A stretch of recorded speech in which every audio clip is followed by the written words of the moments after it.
So working?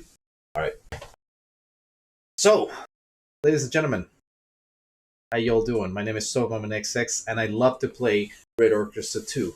But you shouldn't play it because it's too hard for you. And I'm not here to talk about Red Orchestra. In fact, I don't think I'm never going to make a video about Red Orchestra. It's very, very, very unlikely that I'm ever going to make a video about that.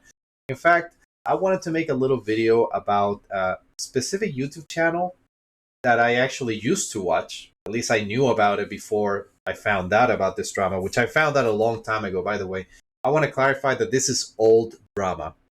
So this is already done, and I don't know exactly how the boundary break guy is doing right now, but basically I wanted to talk about this little video and about who the hell boundary break guy is and why I'm making this video exactly. And as you could probably tell from the cover and the name of this video, which I don't even know what the name is yet because I haven't named the video, but I did a nice little cover about it.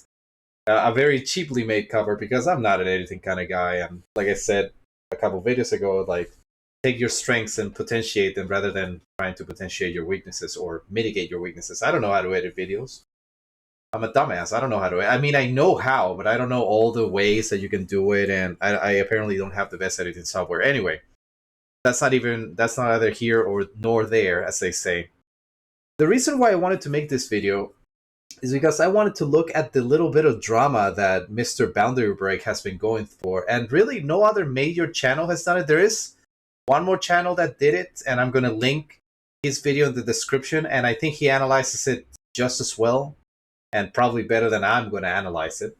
But I did want to talk a little bit about this person, and exactly who this person is, and what they do, and what is the reason for making this video. And essentially, the main drama, to kind of simplify it as much as I possibly can, is that this person made a video that said, hey, I have a YouTube channel and it's a boundary break and I've been watching it. And I think that most people have at one point or another watched his videos about boundary breaking. In case you don't know what boundary breaking is, it's when people use cheat codes or other tools sometimes to just go beyond the camera control and just find weird stuff behind cameras.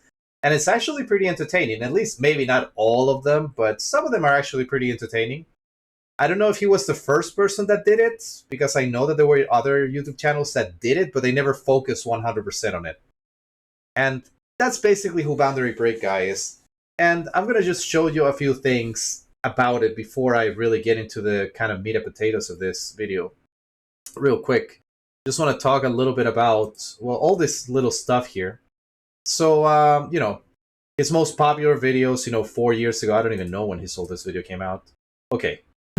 11,000 years ago, I was going to say. And, this is how most YouTube channels start. I mean, this is what I like. Like, a lot of these channels are like this, they start out, they try to find their little gimmick, and eventually get to it.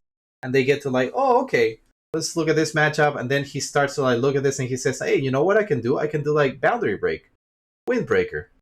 And you can see that he's got all his collection of stuff, and it's a very well-viewed video. And this is what people like. This is how you do it. Like, different angles, that's always entertaining. Boundary break, Super Mario Galaxy, etc., etc., etc. This is all fun stuff. And then you go to the most popular ones. This is how I always start. I always go from oldest to popular to latest. And then you start looking, and then you start finding out that, yeah, there were a lot of things that he found that were interesting, to say the least. Because normally, most people don't even, like, try to boundary break or, like, do this kind of stuff. I used to do this in, like, Doom 1, when there was a cheat code called IDSPISPOPD. Something about smashing pumpkins or something, I think was the reference. And people were, like, looking at this and be like, oh, this is fun. Okay, cool. Oh, there's this, like, beta content that was never taken out of the game. Oh, this is fun. And you can see that he's getting a lot of views 6, 5, 7 years ago, which is, I think, when I discovered the channel. I think I saw this one, and I think I saw the other one, which was Half-Life 2, this one, I think. And it was pretty fun. Like, I see, like, you can tell that 1 million views, I mean, that's a lot of money, and that's a lot of views that you're getting. Now, why am I referring to this exactly? And I'm going to get to the drama part about this very quickly. I'm going to show you this. And then you start looking at the latest ones, and if you go back to like a year, you can see that, okay, I mean, it's definitely gone down, but it's not like dead. Absolutely not. it's still doing okay. There's still a lot of things in here that you can see are getting plenty of views, like 11 months ago, 1 year ago. Then you can see that there's a little bit of a drop off. Some of the games are obviously going to be a little bit more popular than others, like this one, for example. I think this one's great. I mean, most people would probably want to know about off-camera secrets of Grand Theft Auto San Andreas. I don't know if this is the definitive edition or not, but you start looking at this and it's like, okay, this looks pretty good. But then you go back to like 7 months ago, and I think it's 7 months ago. Let me. Pretty much this year. Okay, so he starts to complain about something, but I'm gonna get to it. And then you start looking at the videos, and there's a big drop off in views. And this one again, pretty good. Again, Fallout. Everyone that sees Fallout is a popular game, so you're gonna see it in the feed, and you're gonna be like, "Oh, I like this. This is good." And I think this is how I got it recommended a long time ago. And I remember watching his videos, and I know he did a collab with Vinny Vinesauce from Vinesauce.com, who I'm a big fan of, as well as Joel and Rev and the other guys from the Vinesauce team. Very fun stuff. I actually enjoy it. And then you start to look at this, and like 2 months ago, oh, okay, there was a drop off. And then 1 month ago, and okay, well, this is kind of like what he's getting right now. And the reason why I wanted to talk about this is because this guy had pretty much a big drop off in views. And the reason why I wanted to make this video specifically is this right here. So, update SOS. So I gave him my dislike because this deserves a dislike. So how do I even start with this? So unfortunately, he did block the video from normal people. So you have to pay money if you want to see it, which is already in itself pretty scummy behavior. And I managed to see this video when it came out in April. This was a week before my birthday. I don't know why I remember that. I mean, I know because of the date, but like, I remember watching this video like almost when it came out, like maybe a day after or something, or maybe it was the same day. I don't remember. But I got it in my feed, and I was like, "Oh, this is Sherry's is a boundary break guy." So I'm just gonna watch the video and see what it's about. And this guy, unfortunately, this video has been paywalled. I'm not gonna pay a single dollar or a single nickel or a single penny, a single anything. I'm not paying anything to see a video that he already had, and then he put it behind a paywall. Which, by the way, if you Google it, if you go on YouTube, you're not going to find it. You have to find it on Google. So you find out Boundary Break SOS, you're going to find it. Again, in and of itself, there's nothing weird about this, but the contents of the video are what is interesting about this. So I'm going to be paraphrasing a lot of what he said here because unfortunately I don't have access to the video anymore. I wish that I did. I couldn't find any copy of it that was like openly available online, and I'm pretty sure that if I were to go to April, I could probably find like a archived copy of this, or maybe someone downloaded it or something. I'm sure, but unfortunately, I couldn't find anything about this video afterwards, and I decided to do this video today in the morning when I saw another one of his video feeds, and I was like, "What happened to that guy?" You know, just those ideas that pop into your head, and you're like, "Is this guy dead? Is this guy alive? What happened to him?" So I decided to look into it, and I can tell you what I remember. So just to give you an idea, again, about what this video was about. The SOS video is basically, he sits down, he says, my name is whatever, his name is Sherry's, or whatever his channel name was. I know him as Boundary Break, and most people would probably know him as that. In fact, if I were him, I would just rebrand the channel as Boundary Break. Just do that, because that's what you're famous for. There's a little suggestion. And he basically went onto the internet with his video, and he started to go on a long-ass diatribe talking about how, and I'm quoting here, but this is what happened. So he's saying that his channel had a fallout. So his videos are not getting as recommended as before. And I don't know if this is true or not, but we're going to go with, this is what he said. I'm not going to say it's true or false. This is what he said. Let's go with that for now. So he said, there was a fallout in views, so I don't have as many views as I used to, which is true, as you saw. The last year he's gotten like maybe like a couple of maybe 200,000, 150,000 average views per video, 600,000 views. I don't know how much money that is. I don't know if that's a lot. I don't know if that's very little. The thing that is important to know is that he's definitely had a dropout, the views counter. The second thing he does, and this is something that a lot of YouTubers do when their careers start to go south, they blame the algorithm. I don't know how much you can blame the algorithm in this case. And the reason why you can't beg the algorithm, and this is an important point that I want to get to in a minute, is your videos are just not going to be as interesting as you think they are to the majority of people. That's it. That's all it is. Pretty much. Like, you're not going to get 1 million viewers. You're not going to get 100,000 viewers. You're not going to get maybe 10,000 viewers. And the reason is that you have a very small niche channel when you're doing this. Boundary Break's entire shtick is incredibly nearsighted or very narrow-minded, I would say. Like, this is what I do, this is the video. So you have a very niche audience and a very niche type of video, because you can make videos about, like, I think his most viewed video was like Five Nights at Freddy's Boundary Break.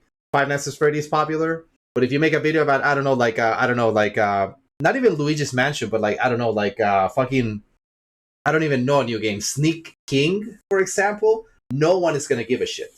Because they're going to be like, oh, Boundary Break. Oh, about this video game that I don't care about. All right, might be interesting, but you're going to get less views than a normal video. And he just made a Legend of Zelda video, which is already something else. Like, you made a Legend of Zelda video that got 200,000 views. I think those are good numbers. Compared to the past, it's not, obviously, again. But at the same time, 200,000 views is not bad. So I think, as a very small person that does YouTube videos, not even a YouTuber, I do them as a hobby. And then you start to blame the algorithm, and you start to blame, well, another thing that I'm going to get to. So I don't think this is the fault of the algorithm. I think this is the problem of you just having a very niche channel, an incredibly small and niche channel in this case, which was never going to be super popular with people, which was never going to make it like to the big viewer numbers. Like, for example, Moist Critical, when he posts a video, he can get between 2 million and like 6 million or 10 million views in like a couple of weeks. Maybe in a day he'll get like 1 million views because he's actively uploading. YouTube likes it when you upload constantly. Not all crap though. Can't just be like 3 likes and 100 dislikes. No, they like it when you are clicking videos, and the algorithm knows. They spend millions of dollars on that thing. The algorithm knows when a topic is going to be popular. Boundary Break was never going to be that popular. It was going to be a niche. Like, you can focus on a niche market, and this is it for real life and for YouTube. But if the market is extremely niche to the point of being ridiculously niche, then people are going to get bored of it, and you're going to have only a very focused audience that's going to watch you between 50,000 and 200,000 views per video. And it can take you maybe a month to make, probably not a month, let's say 2 weeks to make one video. So you're getting 100,000 views per average per video. I don't know how much money that is. I know it's not nickels and dimes, obviously, but it's not like 1 million views, but it's like way more than, I don't know, 1,000 views, which is what I'm lucky to break. I think I have one video that broke that, out Pro Jared, because he was never forgiven by the internet. My whole point with this is that, again, very niche channel, very small audience group. It's never going to grow big. And then, and this is what the video is about, he then says that he's starting to lose sponsorships. And he talks about how he had an editing person that was working with him. And the deal that they had, I don't know exactly how it worked, he said that every sponsorship, because they would get more than one sponsorship offer per video, and he would say, like, I'll get the money from the views and part of the sponsorship money, and you'll get, I'll pay that person. He said it in the video. Again, I don't have the video, unfortunately. If someone has a link to this video, please post it. I would love to see it completely and analyze it again. But again, I'm remembering what I saw. This was from like 3 months ago, but I still remember it very vividly. I have good memory about random stuff like this. I don't know why. Like I said before, I don't remember the name of the street in which I am, but I remember like picking my nose in front of a crowd when I was like 5 years old. It's crazy. My brain works in mysterious ways that I don't know.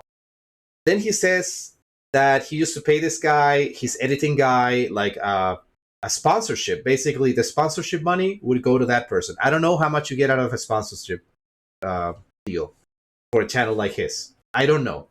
1 million views, let's say, I don't know, I'm going to guess, $1,000. I don't know, $500. Let's just put a number so that we have an idea. $700 per video? I think that's a pretty good job. I mean, not a good job per se, but it's a pretty decent gig. $700 to edit a video that lasts like between like 10 and 15 minutes. I think that's a pretty good gig. And then he continues on in the video, and he says there was a drop off in my views. Of course, we all know. I saw it. You all just saw it when I showed it to you a few minutes ago. And then he starts to, again, this is the part that really pisses me off. He starts to say that the algorithm affected him. And I want to say again, this is not a thing of the algorithm. This is a thing about you. When Pro Jared, again, I made a video about Pro Jared and losing his support. So if you want to watch that, it's on the channel. But if you're like doing like what Pro Jared did, for example, where you were really high and then he had like 1 million subscribers, 1,100,000, and then he lost like 400,000, and then he recovered 200,000, and now most of his videos that used to get like 1 million views are getting like, again, 50,000, 100, 150,000, and he uploads sporadically. You're not going to recover from that unless you reinvent yourself. Again, I don't know exactly how the algorithm works, but I can see the evidence. I mean, I don't need to know how it works. I can just see the results. Something's going on over there. And this guy makes this video, and he says essentially the algorithm fucked me. And now, and this is the part that really pisses me off, he starts begging for money. Begging. Like Darkside Phil, like Wingstop Redemption, like Low Tier Bitch. Like all these other low-cal losers like Boogie, he becomes an e-begging, almost low-cal tier because he's using pity bucks. He's trying to get pity bucks out of people, and it worked. And I'm going to get to that.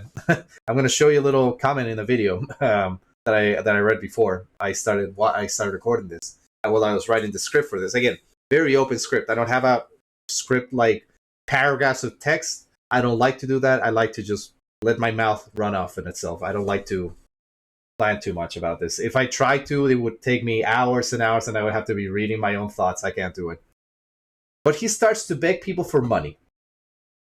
He starts telling people, please support the channel by clicking on my videos, by liking it, by sharing it, for money, for views. And this is the part that really pisses me off, and this is why I wanted to make this video. He explains in the video that his family can no longer be supported by his YouTube channel. This is the part that really gets to me. I've said it before, I'll say it again. If you want to live off of YouTube and you get like, I don't know, you make 5 videos, I don't know, like, let's be nice, let's say 6 videos in 1 month, and you get an average of 100,000 views. And you go on YouTube and you make, I don't know, 600,000 views, and you know, you have a good base of like people, and you get like 99% like to dislike ratio, which is really good. So I don't know, 1,000 likes and 10 dislikes. Perfect. You're doing great. You're doing a great job. And you're making like 600,000 views per video. That's still a lot of money. And this is not counting sponsorships. This is not counting his Patreon, which I'm going to get to. This is not counting anything else. This is just money that he's getting from views. Only that. So let's say that you get, I don't know how much the like 600,000 views is, but let's say on average 600,000 views per month. In a year, you're making about 8 million views approximately. And this is assuming there's no vertical growth or anything. Like you're not like, this is assuming that you have your niche audience and nothing else. If you're living alone, if you have a very risky type of career, it's not a good idea to be a YouTuber. If you have family that you need to support, and you think that being a YouTuber is the solution to do it, and you're having a niche audience, and you have a niche market, which is not going to get you a lot of views, then what the fuck is your deal, man? This is what he does in the video. He says like, and I quote, he said, we're going to have to sell our house and move to a smaller house. And while I was watching that video, I was just screaming, not at the screen, but I was screaming internally like, what kind of asshole puts his family's fucking reputation and life at stake just because he can pursue his pathetic dream of being a fucking YouTuber? Not a man. Not a good man, at least. It's embarrassing. I have more respect for fucking Matt Jarbo than I do for this guy. So I made a video about Matt Jarbo and how he basically fell off the internet. He still has that like very small YouTube channel that's basically dead. And it's got basically he had to rebrand himself because he wanted to escape from like all the bad things. But he's making about, from what I read, he's a shuttle driver. I talked to him on Twitter, and he said, I'm a shuttle driver. So he makes about $40,000 per year. And I made a calculation that from all his YouTube revenue, he's making about, as an estimate, $500 a month, maybe $1,000 if I go extreme. So he's making about $41,000. I'm sorry, maybe about $50,000 per year, and he's got 2 children. In the past, he had his YouTube quote-unquote career. I don't know how much money he was making. Then there was the apocalypse that kind of like made it so that like less user-friendly videos like started to get less revenue and everything. And a lot of YouTube channels were complaining like my ad revenue basically plummeted. So now I have to look for other means of supporting it with like Patreon or whatever. Or like channel memberships, which aren't that old, by the way. Channel memberships are not that old. They're maybe like 4 years old, maybe more or less. I don't know exactly. But they didn't exist before. It was only when YouTube said, we have another way of making money, like Twitch. Let's do the same thing. Subscribe to the person's channel. Pledge an amount of money every month. Same thing with Dark Side Pig. The guy has, I think he has a Patreon with like $200 per month and like maybe like 10 channel members or something like that. So very low numbers and pathetic. Anyway, the whole point, again, of why I'm making this is that this motherfucker uses his family as a crutch to beg to people for money. Everything that happened before, if he would have said, I'm begging people for money, views, and pity bucks, that's fine. I would have said, okay, well, you know what? You got to do what you got to do for money. That's fine. Hey, if you're a prostitute and you suck dick in a corner, I'm never going to fucking judge a person that does that. If I'm an English teacher, if I had a student that said, like an older student, obviously not an underage person, but if a person came over and said, like, yeah, I'm a prostitute. I have sex with men or women. If it's a man, I assume with women. If it's a woman, I assume with men. And they say, I make pretty good money. I'd be like, cool, great. Nothing more. There's nothing more to talk about. Like, great, good on you. I'm always going to respect that because making money is what you do to survive. And I don't disrespect that. To me, it's a little bit like I feel about Keemstar, for example. Keemstar makes money out of people's embarrassing situations. He's just as bad as TMC. He's just as bad at E! Entertainment Network. He's just as bad as those people that like go dumpster diving into the Kardashians like trash so that they can find like used tampons and sell it online. He's making money, and I respect that. I don't respect him as a person because he takes advantage of people's misery so that he can like boast his channel because he doesn't have a creative bone in his body, and because he basically creates fake drama for views. That's what he does. So I don't have respect for him as an individual, but I respect the fact and I accept the fact that he needs to work for money. I would find a better way to make money, but he does it to be able to survive. This person, Sherry's or whatever the fuck his channel's name is, I always forget it, Boundary Break guy, he uses his family as a crutch to be able to beg. And that is the part that fucking disgusts me and makes me angry. That this guy is trying to use his money, his family as a crutch. And it reminds me a little bit of those people, at least in my country. I don't know how much that happens in other countries. There's sometimes, it doesn't happen as much now, but there used to be in the past a lot of people in the streets just kind of like sitting there. It would be a woman, and it would be like 2 children, 2 babies almost, or very young children, like toddlers, sometimes like 3 or 4 years old, 4-year-old kids, boys or girls. And they'd be like playing around almost in the street, pretty much in the street, while the mother was begging for money. And that thing pisses me off. When people try to manipulate me for money, like saying, look at my children, please give me some money. I need money to feed them. And obviously your first assumption is get a job. But when they have their children in front of them, you're like, oh shit, give her some money. Even if she's using it for cocaine or whatever, here you go. Have $1, have $5, have $10. For just being there and showing their children off to other people as a way of, I would call it pity begging. I mean, it's just pity begging. Like, look at me, I'm pathetic. I can't even feed my children. I have a very specific logic about this, a personal, I guess, way of living or mantra. I don't know what to call it. Which, if you can't take care of yourself, do not engage in having a family. There are already enough families that have many children that have one person working and they cannot upkeep themselves. Barely. I live alone and I have a lot of projects for my company. I have a little company. I teach English and I do okay with it. And, you know, everything's fine. But if I live with another person, if I had a child, that would be like almost half my income gone to upkeep them. This apartment that I'm renting it for extremely cheap. This is not my apartment. This is my parents' apartment. I'm very open about this. I rented from them for a very cheap price, and all I really have to do is pay a very cheap price for rent and also for bills and other stuff. I'm not ashamed of saying it. People can mock me for it. It's fine. I've never mocked a person for living with their parents. In fact, I think that like if you live alone and you're like 30, I'm 36. If you live at 30 with your parents, it's no longer like that thing that you would do like, I don't know, 20 or 30 years ago when you would say like, man, you still live with your parents and you're 30, what a loser. Go get your job and like go live alone. Like right now, the housing market is so fucked that it will be practically impossible. No, it is impossible to have a house with like even minimal salary, like even above minimal salary. Like all that you can really do is either group people up, friends, sometimes maybe even family, and pull for a house and then, you know, pay the interest rate every month and hope that you can keep it with as many people as you can. Privacy is no longer is a luxury now of living alone. I got lucky that I had a family that said, hey, you know, Sopaman, do you want to like move into an apartment? I said, if that's okay, but I don't think I can pay the rent. And they were like, no, we'll give you a big discount, but you can live in it and you can take care of it. It's another story. The last tenant in this apartment basically destroyed it. So they know that with me, you know, they're taking care of it. And when my parents come to, you know, the city where I live, they're able to stay with me. And it's good to see my family every once in a while. I see them as often as I can because I love them.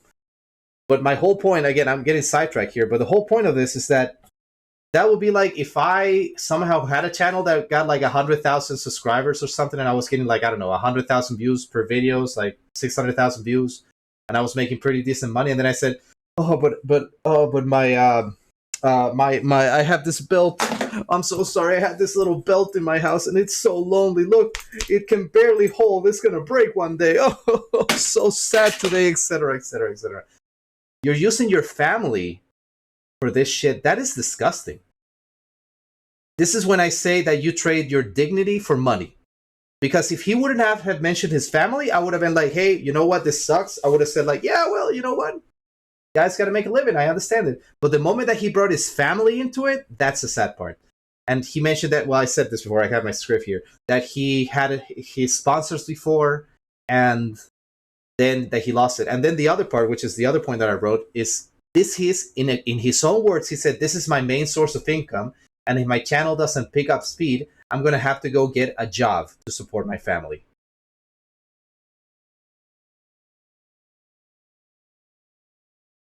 The video is still working, by the way. It's just that my brain, when I read that sentence, it really fucking infuriates me. This is what you should be doing. And this is what I was saying before. I have more respect for fucking Matt Jarvo than I do for you. Because Matt Jarvo knows that his channel is not going to get him money so that he can support his family. He has to work as a fucking shuttle driver, $40K a year, which is not a lot of money to support your family, by the way. That's like, how much? Like $3,300, something like that a month, or $3,500 a month? Probably after taxes or before taxes. That's not a lot of money.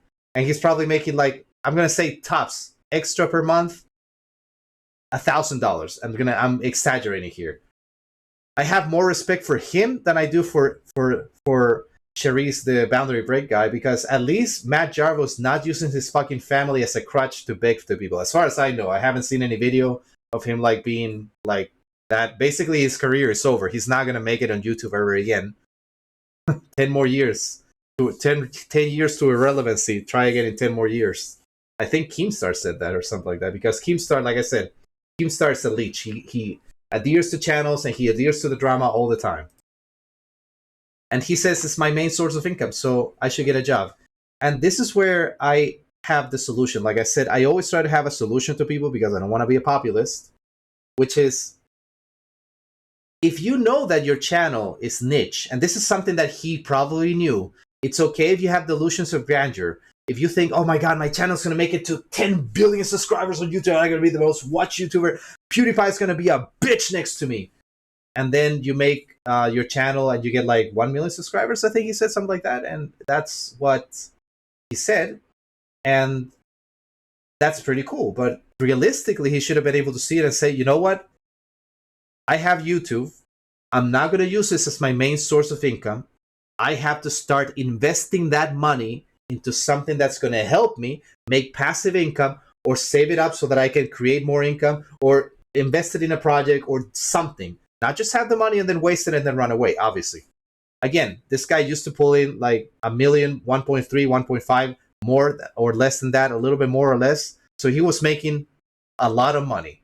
Right now, his channel is making maybe 500,000 views a month. Let's be nice. Maybe a little more, maybe a little less, maybe a million views per month. So that's about, you go from that in 1 month to making very little money compared to what you used to make before per month. And he needs to adjust. And again, in the video, he says, again, the video is locked, but he said, I'm going to have to move to a smaller house. Again, in and of itself, that's not a problem. But it's the fact that he uses his family as a begging crutch, like, please watch my videos because otherwise my family can eat. No, what he should be doing is, I'm not going to make a video. I'm going to get a fucking job outside of YouTube, and I'm going to just maintain this as a little bit of a side project. And if I make like, I don't know, $3,000 per month off of YouTube and all my other sources of revenue, or maybe more, like $3,500, plus a job that I have outside, I think that's great. Maybe make 2 videos per month or 3 videos per month, something like that. And you work a 45-hour job and you have your family to take care of. So let's say, 45-hour job. That means you start at 8 and you finish at like 5 p.m., I think, something like that. Or like at 6, from 8 to 5, 8 to 6, well, whatever. The equivalence factor. I don't know. 9, 10, 11, 12, 1, 2, 3, 4, 5. Yeah, till 5 p.m. From 8 to 5. You get home at 6, maybe 1 hour to travel home. You hang out with your family for maybe a couple more hours, and then you decide, okay, I'm going to start working on this video and record it when my family's asleep, or when my wife is not there, or when my wife is helping me take care of my kids. And there you go. Again, I'm not here to give him a solution for it. This is his life. I'm not here to be judging other people's success. The guy is more successful than me. I mean, he's got to be making more money than me at this point with his YouTube channel alone. I have a company and I don't make that much money. It's a small company. It's helping me to subsist and save money, but it's expensive still to have a company and to have projects and to try and expand. What he should do, use your side show, your YouTube show as a side gig, and get a real life job that pays you whatever amount of money he can make from whatever profession he has. I think he says at one point what he does. I guess he could be a programmer. I don't know what the base salary is for a programmer. I'm not going to Google it either. I don't know how much it is, but it can't be that low. And from that, plus what you make outside of it, hell, if you have a little bit of free time, you can edit the few parts, and then you can record the script in like 1 day or 1 hour, whatever. Write the script, make the video, make a little bit of revenue, and then you start to save up so you can move up back into the world. That's what I really hope he does. I'm not saying that I want him to fail, because like I said, I used to watch his videos. Now I don't watch them out of principle more than anything. But that's what I'm trying to get to. Like, the guy is begging, using your family to beg for money is embarrassing. Just want to point that out. Like, I get it, you need money, but don't get yourself into a position where YouTube becomes your main source of income, because that's fucked up. That is fucked up to no end. Again, locals do this. You're not a local, man. If you ever watch this video, you're not a local. You seem to be a nice guy, but you start to insert all this drama and all this other bullshit, and people are gonna start like not coming closer to you. You're trading. Remember, you're trading respect for money. You're trading credibility for money, and this is what he talked about in this video. Unfortunately, like I said, 1.03 million subscribers. Yeah, and join this channel to get access to members only content. I'm not going to do that, obviously. But the comment section was basically a lot of this, and there were a lot of dislikes on this video. At least there was my dislike. And then, like I said, he has other channels as well. And, this is what he does. And, these are not terrible views. Like, hell, if I had those views and I had like a channel with like 20, 50,000 subscribers, I'd be pretty happy. I'd be like, hell yeah, look at that. 2 hours of video, 92,000. And then this much, and then Smash Bros came out of bounds, and then 21,000. I think those are good video numbers. I mean, again, not amazing, but pretty decent. This is okay. Look at this. Well, maybe not that one. And then he kind of maybe forgot about this channel. So again, let's add the ad revenue from this. And then you add the ad revenue from this channel, which I guess SHESEZ the news. Again, just call it Boundary Break. Boundary News. Just call it Boundary News. People are going to recognize it immediately. They're going to be like, oh, it's the Boundary Break guy. Oh! And there you go. And again, he has these videos, and it's like a little bit of extra income, I guess. Welcome to the channel. I'm not gonna click on anything because I don't want to get like copyright strike. Sorry, but again, this is how it is. So he's got this little channel here, and he's like, okay, 10 hours ago for 1,000 views. So I think those are great numbers. And then you go to his link tree, and you start seeing that he's got obviously coffee. That's where people donate money. His Instagram. He's got a Twitch channel. I don't know if it's still active. I'm gonna guess that it is. Yeah, but 10,000 followers, and this is what he's been doing. And I gotta say though, for this kind of channel, this is embarrassing, by the way. For 10,000 followers, having this amount of views is fucking pathetic. I just want to point that out real quick. This amount of views is pathetic. I'm pretty sure that my channel has more. I've definitely had videos with more than like, this amount of viewers. I don't have a big Twitch channel. Let's just subscribe to it. And, but then he has this little channel right here. And this is the important thing. Because I got to clarify something about this. This is a little bit of scummy behavior. So he's got a Patreon with 738 members, and I'm gonna. This number is important, and 33 posts. And May 21st. Apparently, this is kind of like the last one he doesn't have anymore. And this is fucking. I want to point out that for a channel that uploads this like sporadically, having this many Patreons for $3 per month is fucking disgraceful. Like, for this amount, you should be having so much more. So much more. Let's say that maybe he has one person or two that give $200 a month. Let's say the majority of these people are $3, and let's say that 10 people maybe give $20 per month. So that's about what? That's gotta be like, shit, I can do the calculations right now. Calculator, let me just add it up right here. I'm going to show you the calculator, but I'm going to do it like this. So let's say you have $200, and then you have, let's say, 700 people. Okay, so you have $200. Let's say you make $200. Great. And then you have 3 times 700. So you're making $2,100 from these people, and you're making another maybe like 10 people that have the $20 per month. So that's another 200. Let's say you have about $2,300 or $2,500 per month. Again, this is only from Patreon that is fucking dead. Last month, one fucking update a month is embarrassing if you're going to be having this shit. Like, this fucker should be grateful that he's got any number.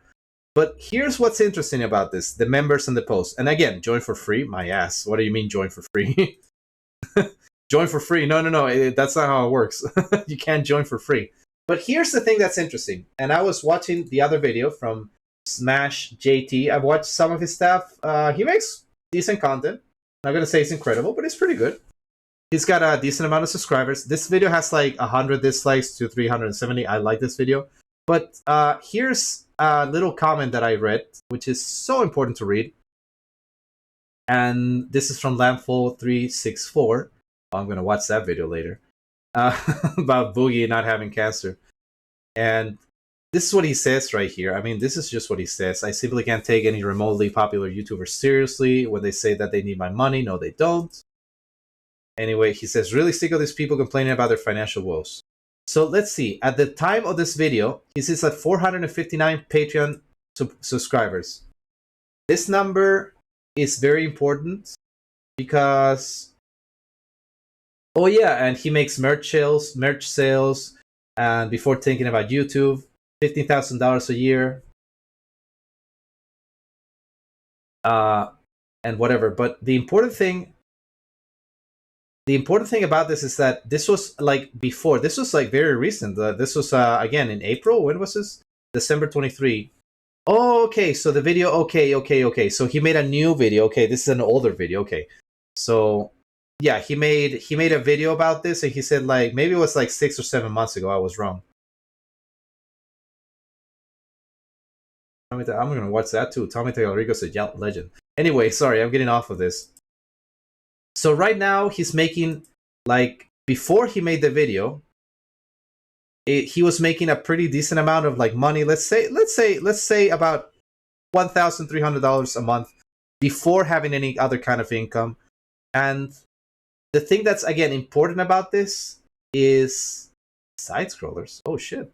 But the thing that's really important is that this is at the time when his video came out that he was like, please help me, I don't making any money or whatever the fuck. Oh, I need more money to pay my bills and the family shit and all that crap.